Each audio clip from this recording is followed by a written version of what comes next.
My brother's truck was parked in my parents' driveway when I pulled up. That should have been my first sign. I sat in my car for a moment, engine still running, just staring at it. He wasn't supposed to be there. Nobody was supposed to be there. I had planned this for 8 months. Every single detail.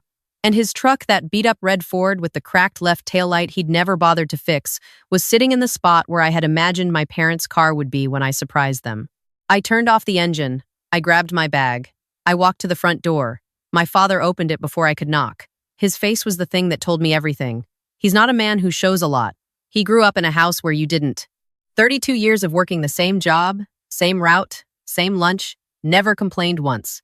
But when he opened that door and saw me, something moved across his face that I hadn't seen since I was 9 years old and fell off my bike, and he thought I was really hurt. That look, like he didn't know what to do with his hands. "Riley," he said. "Just my name, nothing else." I said, "Dad, what's going on?" He stepped aside to let me in. My brother was standing in the living room.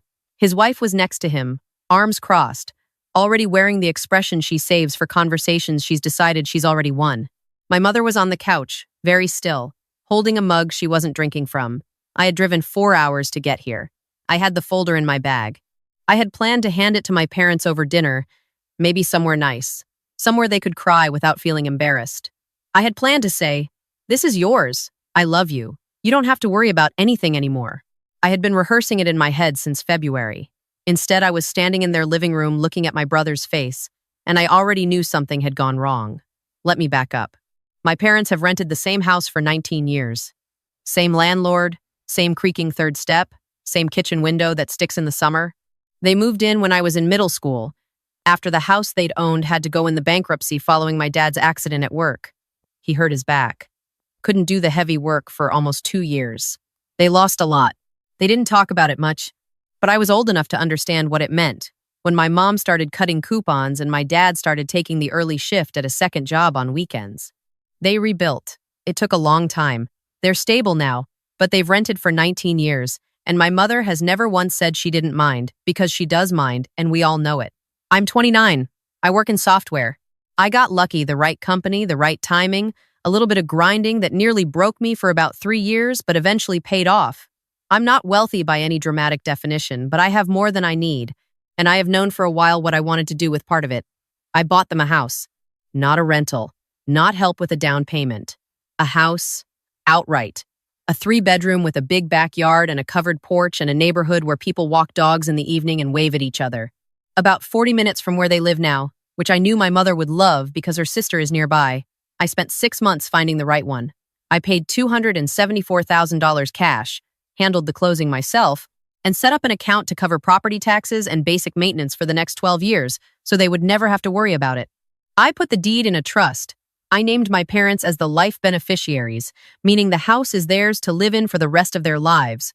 No one can touch it, no one can sell it or rent it or claim it. After they're gone, it comes back to me. I had an estate attorney set it up. I asked questions until I understood every single word of every document. I was not going to let anyone, ever, use my love for my parents as a door they could walk through uninvited. I told no one, not my best friend, not my coworkers, not my brother. I want to say something about my brother here, because I think it matters. He is not a villain. He's not someone who woke up every morning planning to take things that weren't his. He's someone who learned early that loudness works, that if you push hard enough and long enough and make enough noise, people get tired and give in. He learned it in our house, honestly. Our parents are conflict averse in the way that a lot of people are. When they've had hard years, they'd rather smooth things over than fight. He figured that out before I did, and he used it, not viciously, but consistently. He married someone who is the same way. Together, they've borrowed money from my parents 3 times in the last 7 years. Once for a car, once for a deposit on an apartment, and this was never fully explained to me, something to do with a business that never materialized.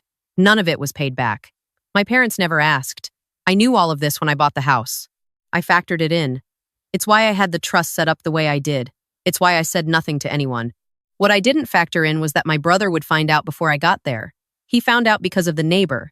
The house I bought is in a neighborhood where my mother's sister lives, as I said. My aunt, who I love, who cannot keep a secret for longer than 48 hours. I had specifically asked her not to say anything until I arrived. I had explained the whole plan. She had promised. She ran into my brother's wife at the grocery store on Thursday. It was now Saturday. I learned later that by Thursday evening my brother already knew the address, the approximate price, and that the deed was in some kind of trust. I didn't know any of this when I walked through my parents' front door. What I walked into was this. My brother had spent approximately 36 hours convincing my parents that the house should be considered a family asset, that since it was bought with money I earned while being part of this family, and since family takes care of family, the right thing to do was to make sure everyone had access. He had brought paperwork, actual paperwork. I don't know where he got it or who helped him with it, but there was a document on the coffee table suggesting that my parents add him as a joint tenant on the property. My mother looked like she hadn't slept. My father looked like he'd been having a conversation he didn't know how to end for a day and a half. My brother looked at me when I came in and said, "Good, you're here. We were just talking about the house." I said, "I can see that." His wife said, "We think it's wonderful what you're doing for the family." I noticed she said the family. Not your parents, the family. I set my bag down on the chair by the door. I didn't sit. I looked at my mother and I said, "Mom, are you okay?" She said, "I'm fine, honey. My brother said, "We were just talking about how something this big affects everyone. That's all. Nobody's trying to make this into something." "What does it affect you?" I asked. He did the thing he always does, which is take a breath and look patient, like I'm the one being unreasonable. "We're family," he said. "We share things. That's what family does. You share things," I said. "You borrowed $4,000 from mom and dad in 2019, and I don't think that was shared back." His wife uncrossed and recrossed her arms. My father said, "Riley." I said, "I'm sorry. I'm not trying to start anything. I just want to understand what's on that table." My brother said, "It's just an option, just something to consider. If something happens to mom and dad, we want to make sure the house doesn't get tied up, that it can be handled smoothly, as a family." "Handled smoothly," I said. "It makes sense," he said. "Legally, practically, it's just smart." I picked up the document from the coffee table. I read it. It was a quitclaim deed form, partially filled out, that would have added my brother and his wife as joint tenants with right of survivorship on the property, meaning if my parents passed, my brother would own half the house automatically and could potentially force a sale. I set it back down. I looked at my brother and I thought about the 19 years my parents spent in a house that wasn't theirs. I thought about my mother never saying she didn't mind. I thought about my father's face at the door. I said, "I need to show you all something." I opened my bag and I took out the folder. It was a plain manila folder, nothing dramatic about it. I had organized everything the same way the estate attorney had organized it for me, with tabs and labels, because I wanted to be able to explain it clearly. I put it on the coffee table next to my brother's document. I said, "The house is held in an irrevocable trust. Mom and dad are the life beneficiaries. That means the house is theirs for as long as they're alive. They can live in it, they can make decisions about it, it's their home in every sense. It cannot be sold, rented, transferred, or modified without their consent. And because of the trust structure, it is not part of any estate that can be contested or divided. When they pass, it reverts to me as the remainder beneficiary." I let that sit for a second. Then I said, "There is nothing to add anyone to. There is no joint tenancy to create. The trust does not allow for it, and even if someone tried to file paperwork to that effect, the title company and the trustee would reject it. The document on this table is not something my parents can sign, because they don't own the property in the way that would make that signature meaningful. The trust owns it." My brother stared at me. His wife said, "That seems overly complicated for a gift." I said, "It's not complicated. It's clear. That was the point." My brother said, "You're saying we have no say." I said, "In my parents' home? No, you don't. Neither do I. Actually, that's the point of the trust. It protects them from everyone, including me." My mother made a small sound. I looked at her and she was crying, very quietly, the way she does when she's trying not to. I went and sat next to her on the couch. I took the folder out and I found the page that had her name on it, and my father's name, and I showed it to her. I said, "This is yours. This is just yours. Nobody can take it." She put her hand on the page like it was something fragile. My father was still standing near the door. He hadn't moved much this whole time.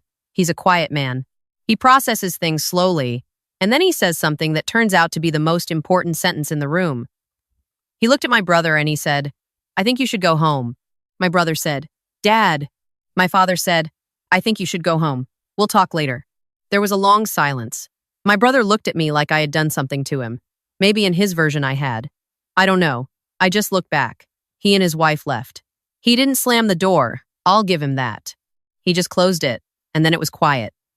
The three of us sat in the living room for a while. My mother kept her hand on that page. My father sat down in his chair, the old one he's had for 15 years that everyone has offered to replace and he never lets them. I said, "I'm sorry, this isn't how I planned to tell you." My mother shook her head like that was the silliest thing she'd heard. She said, "How long have you been planning this?" I said, "About 8 months." She said, "By yourself?" I said, "Yes." She looked at me for a long time. Then she said, "Your father and I used to talk about having a porch. When we were first married, we had all these plans." She stopped, started again. We stopped talking about it after a while. It felt foolish.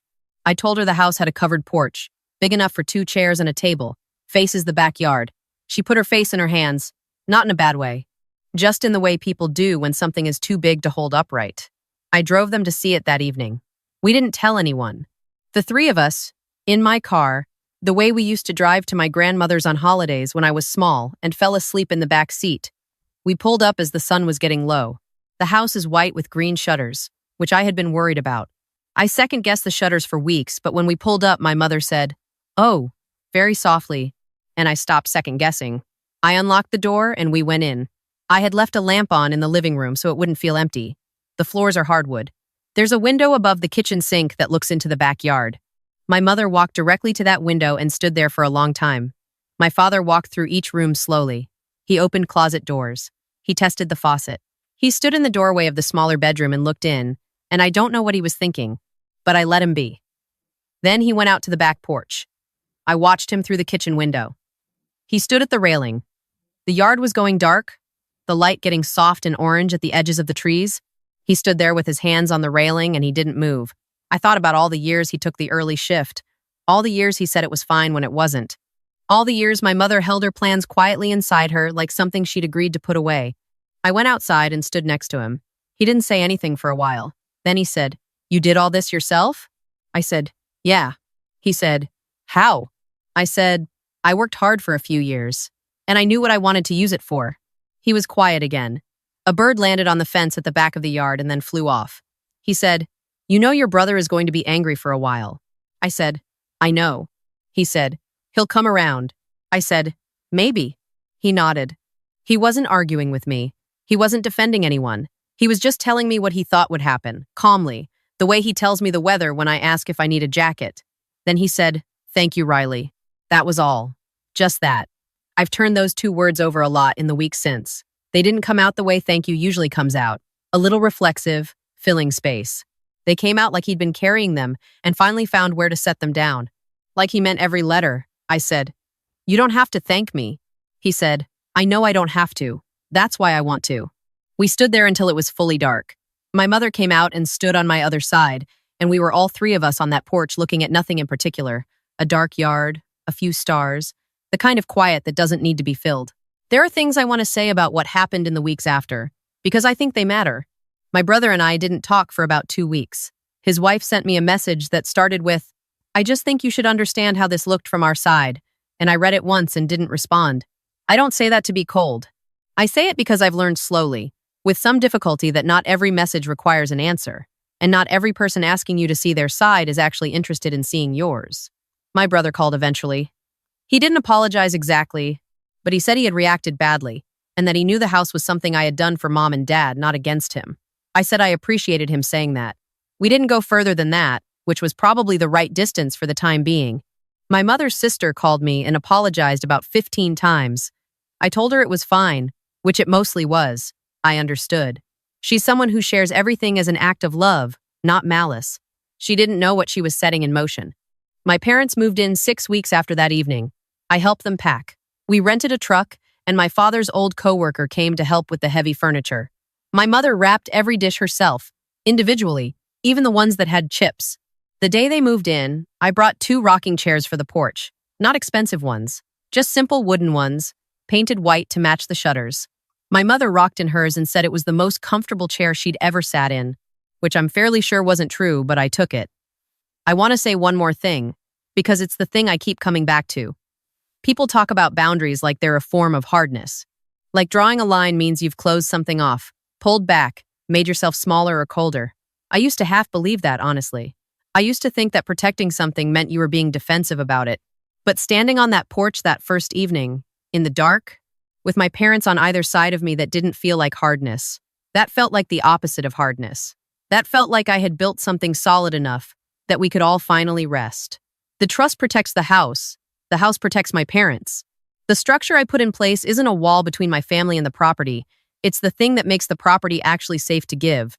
If I hadn't set it up that way, I would have handed my parents a gift wrapped in anxiety. Every holiday would have had that undercurrent. Every family event would have had the shadow of it.